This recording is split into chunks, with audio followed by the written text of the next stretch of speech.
வணக்கம் நேயர்களே, ஃபீபாவின் இன்றைய காலை தியானத்திற்காக உங்களை அன்புடன் வரவேற்கிறேன்.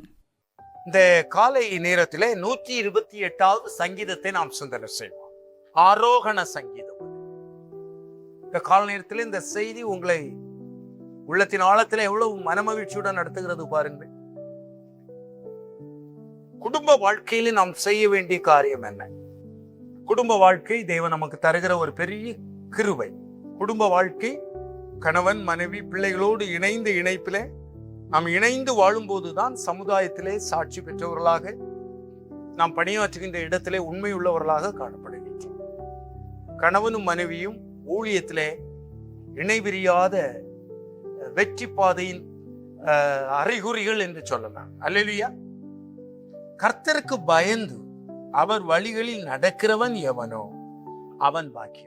அப்ப நம்ம கர்த்தருக்கு பயப்படணும். குடும்ப வாழ்க்கையில, திருமண வாழ்க்கையில தேவன் நமக்கு இணைப்பின் காரியத்தை தந்திருக்கும் போது ஒருவருக்குள் மனபேதங்கள் ஏற்படாதபடி அந்தந்த பிரச்சனைகளை அந்தந்த நேரத்திலே நாம் தீர்த்து விட்டு அட்ஜஸ்ட் பண்ணி செல்லும் போது எந்த விதமான விடுமுறையும் நம்முடைய வாழ்க்கையில நடைபெறுவதில்லை. புரிந்து கொள்ள வேண்டும். சில நேரங்களில் பிரச்சனைகள் வரும்.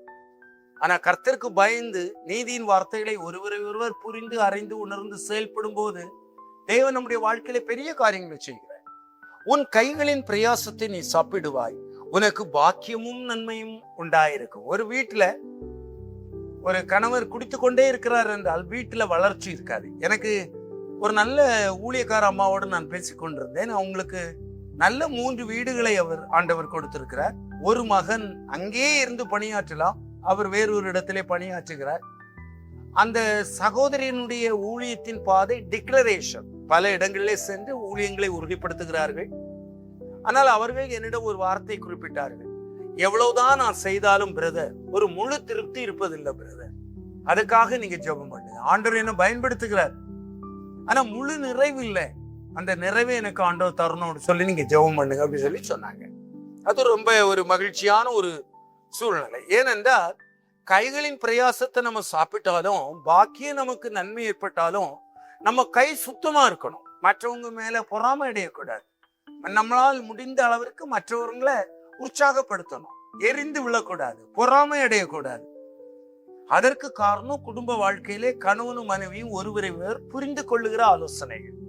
அப்படின்னா தான் நம்ம வெளியிடங்களிலேயும் எல்லாரையும் மனைவிகளாக நம்ம எடுத்துக்கொள்ள மாட்டோம், எல்லாரையும் கணவனாராக நாம எடுத்துக்கொள்ள மாட்டோம். நம்முடைய வாழ்க்கையில தேவன் ஒரு தெளிவான பாதையை காட்டுகிறார். அதை பார்த்து பிள்ளைகள் வளரும். அதைத்தான் நம்ம இந்த பகுதியில பார்க்கணும். 3வது வசனத்தை பாருங்க. உன் மனைவி உன் வீட்டோரங்களில் கனிதரும் திராட்சை கொடியை போல் இருப்பாள், உன் பிள்ளைகள் உன் பந்தியை சுற்றிலும் ஒலிவ மர கன்றுகளை போல் இருப்பார்கள். எவ்வளவு ஆச்சரியமான ஒரு வார்த்தை பாருங்க. இந்த ஆச்சரியமான வார்த்தை குடும்பத்துல எழும்ப வேண்டும். அதுதான் மிக முக்கியம். முதல் இணைப்பே கணவன் மனைவி பிள்ளைகள்.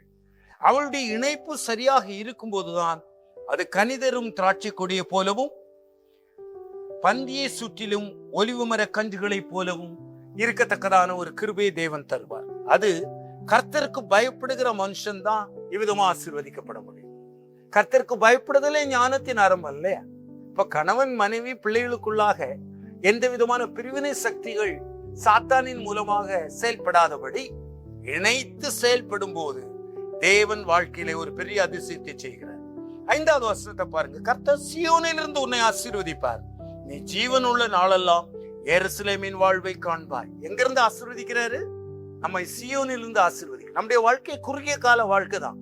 ஆனால் இருக்கிற நாட்கள் கனிதரும் திராட்சை கொடியை போல உள்ள ஒரு அனுபவத்தை தேவன் நமக்கு கற்றுக் கொடுக்கிறார். 6வது வசனத்தை பாருங்க. நீ உன் பிள்ளைகளின் பிள்ளைகளையும் இஸ்ரவேலுக்கு உண்டாகும் சமாதானத்தையும் காண்பாய். குடும்ப வாழ்க்கையில சமாதானம் ரொம்ப தேவை. கணவன் எரிந்து விடக்கூடாது, மனைவி எரிந்து விடக்கூடாது, பிள்ளைகள் புரிந்து விடக்கூடாது. இப்படி ஒரு வாழ்க்கை நடக்கும் போது தினந்தோறும் நம்முடைய வாழ்க்கை வெற்றிகரமாக அமையாது.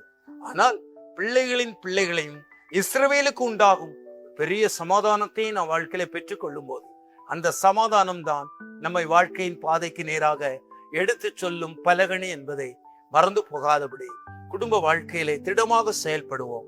தேவன் அப்படிப்பட்ட தரிசனத்தை நமக்கு தந்து நம்மை பயன்படுத்துவாராக. ஆமென். இன்றைய காலை தியானத்தில் பங்கேற்றமைக்காக நன்றி.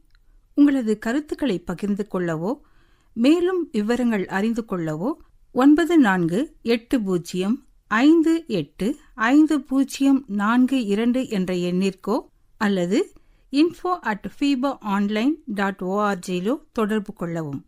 தேவன் தாமே உங்களை ஆசீர்வதிப்பாராக. ஆமேன்.